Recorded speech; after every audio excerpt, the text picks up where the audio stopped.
Hey everybody, it's Kelly, man. Kelly's Spell Adventure. How you guys doing? I'm doing much better now because 14 days ago I decided to do something stupid, and that was use a tool that I should have just used a handsaw, and I used a grinder, and I was cut very badly. Um, the tool in question is this little guy right here. This is a grinder. Now, how I got hurt was, as you can see, there is no trigger. No trigger to turn it on and off. So if I drop it, if it kicks loose and the trigger goes off, it shuts off. This tool has an on and off switch on the bottom. So let's start there. If you're going to buy tools, guys or ladies, buy a tool with a trigger so that it jumps out, and it jumps out of your hand, it shuts off. This one did not. So 14 days ago, oops, sorry, I had an earthquake. 14 days ago, today, I was working on a bed for me and my wife. It is a 70-year-old bed that she inherited from her parents, who inherited from her parents.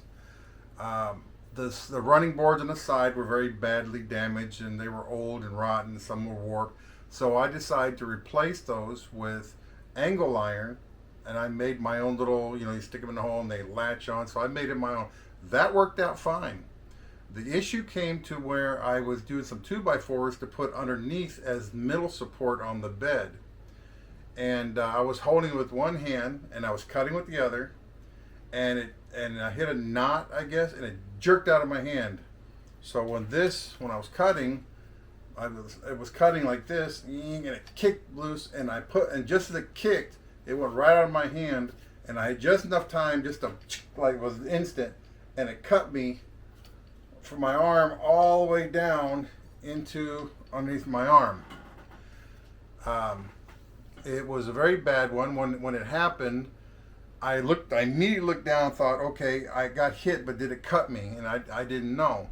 But when my arms were up in the air, I turned my head, and there was just a river of blood coming down. Now, it went in so deep that the surgeon told me it was about 45% when it went, because it just followed a root on my arm, and it cut into my muscle like 45% into the muscle to this muscle right here on the bottom part of it. So he was pretty bad. So the night it happened, cut the wood, it cut me. I jumped up, I grabbed my arm, and I held it back up, and I ran out into the hall, and I hollered for Ann, which is my wife. You guys know her. She come running up. She freaked out, which I freaked out, and I said, I need help, and I didn't want to let go of my arm because there was so much blood that I thought maybe there was an artery, maybe I hit an artery or something. So because it was just pouring out of me, and so I said, give me a belt. And this is where the military part of me kicked in. So she found me a belt. I made a tourniquet up real high up on my arm, right underneath where it was, the end of the cut was, and I cinched it down, and then I held it with my arm down, and I told her to get me another towel. She got that towel, we wrapped around, we cinched up the wound up. So the wound was cinched up, and then we got a thick towel and we wrapped it up. And I screamed at her to get Liam down. Those of you know me, that's my 6-year-old son. I said, don't let him come up and see this, because it was a mess. So you guys can check it out right now. God. Oh my God, Lord.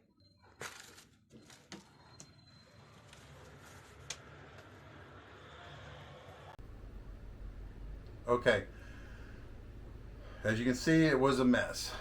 And so I kept them downstairs. My sister-in-law was here with her family. I sent them out on the porch. I said, get on the front porch.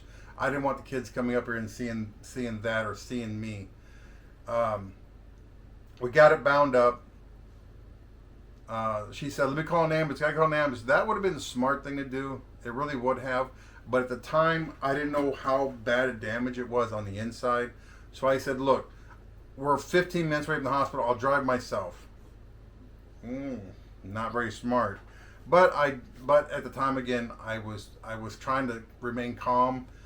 I really did some really serious damage to my arm. So we went So I went downstairs. I went on the front porch, and the kids there. Liam was crying. He was upset. And I said, "Look, I'm okay. I promise, I'm okay. Look, there's nothing wrong. I got a bad cut. That's all.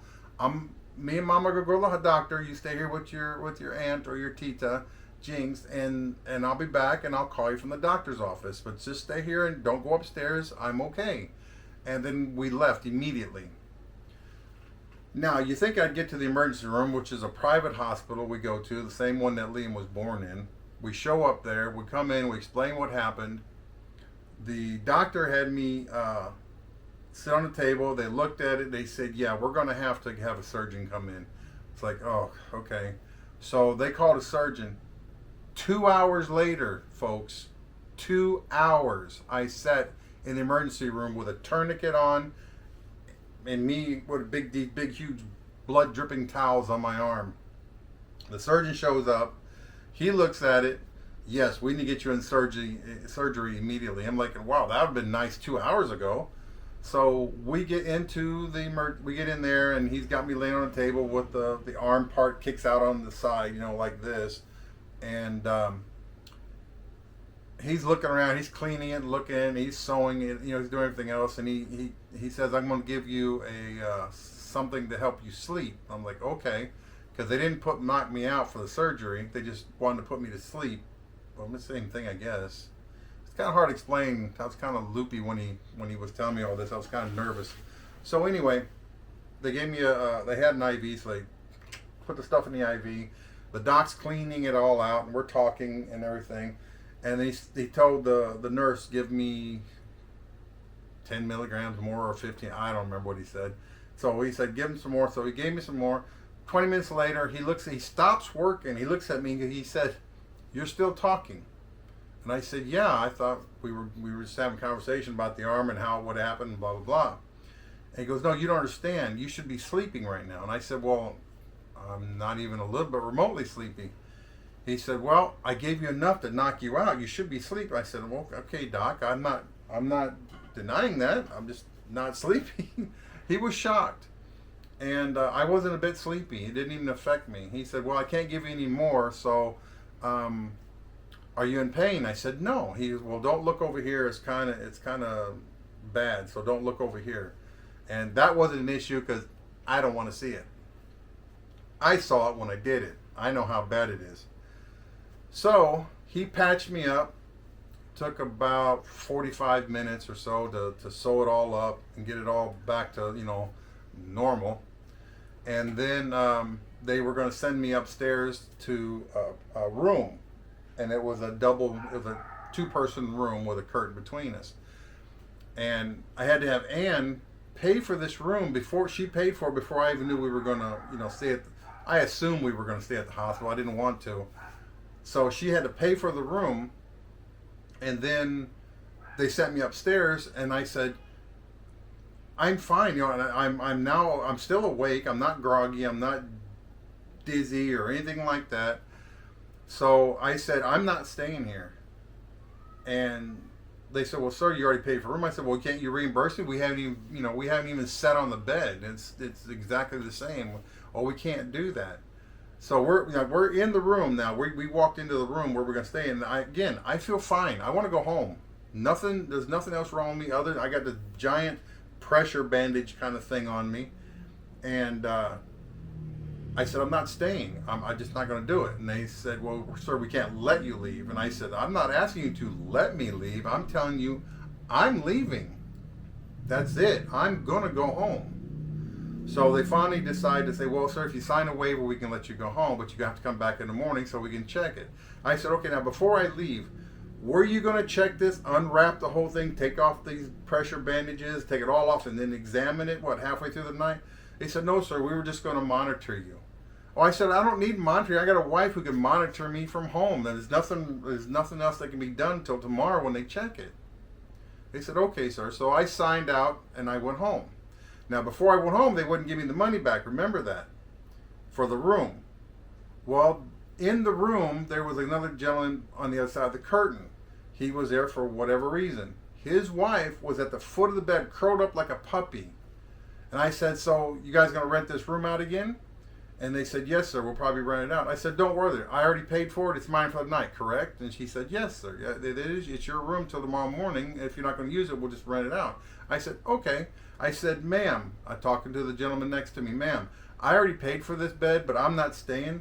You are more than welcome to sleep on my bed tonight so you can be with your husband. I don't know if that sat well with her or not, but that's what happened. And she got up and thanked me, and she went over there, and I said no problem. Told the nurse, see, it's being used. So that was the end of the room thing. It was just kind of irritating that they wouldn't reimburse us, and then then turn around and say, well, we're going to rent it out again to somebody else. It's like, no, if I already paid for it, let them use it. And they did. So the hospital people was very good. Had a lot of issues with the way things were done. It was kind of iffy, like the 2-hour wait in the emergency room. Didn't like that. But it all worked out in the end. I got home. Now, some of you folks might be wondering, well, how much did that cost there in the Philippines to have a surgeon come in and fix the really bad thing I did in my arm? Well, after all was said and done, not including the medication, which I got some really good medications and cleaning stuff, it costs about 55,000 pesos. Now, don't ask me to do math. I can't figure it out. I don't know. I don't even know what the exchange dollar is. So if you folks at home want to know what it is, 55,000. I just rounded up to 55. It was like 53 or 54 or something. Just say 55K, because that's not including the painkillers, the antibiotics I had to buy. Those were around 3,000 pesos. So you can kind of add that up. I mean, we had to get a bottle of wound cleaner, and that's exactly what this is. This costs like 25 bucks for one of these things. So this is really good stuff. It's a really strong antibiotic cleaner. So when they clean, it kills all the bacteria and stuff. Anyway, the next morning we went back to the doctor. I think it was the next morning. They checked it and everything's okay, and they sent me home. He wanted me to come back in 2 days, so I came back. I'm going to show you the cleaning, the doctor unwrapping it for the first time and looking at it. I was kind of nervous on this. So again, if you have any children, you know, this is kind of something they really shouldn't be looking at. So kind of turn them away. So here you go.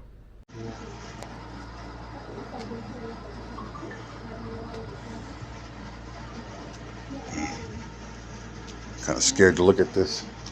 Yeah. So, when you went home, did you feel like it's very painful? No, not I felt fine. What? I thought it was like. It felt like someone punched me in the arm real hard. That was it. Yeah, I thought you were still crying out. No, Mm-hmm. Alright. Oh, it looks good. Yeah, it looks good. Oh my, it looks good. Come look, it looks good. But I will just let the drain remain, okay? Okay, that's fine. So that it will also, because if without the drain, it will be infected. Right. And yeah, we use this one inside. Okay. When we did the operation. Because I've been keeping everything, away from it, dust, dirt, everything, and Yes. Yes. and it's been sealed since you put it on. So. Yeah. All right, welcome back. That's what the cleaning was. Now again, it's been 14 days today, so it's been 2 weeks today, and I'm gonna show you what it looks like now.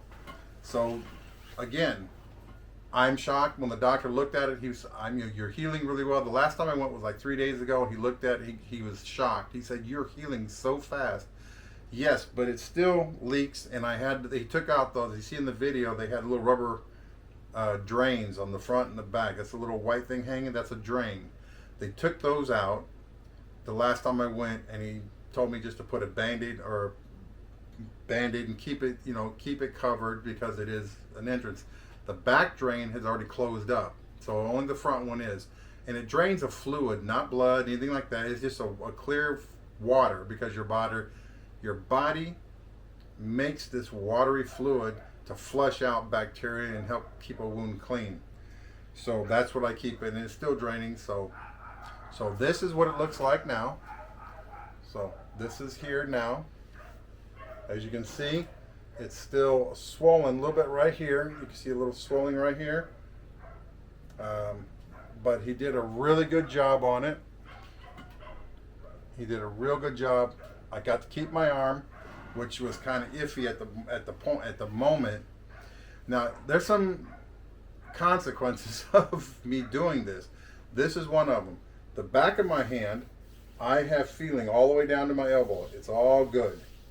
You turn it around to this side where the injury is, it's numb from my elbow to my wrist.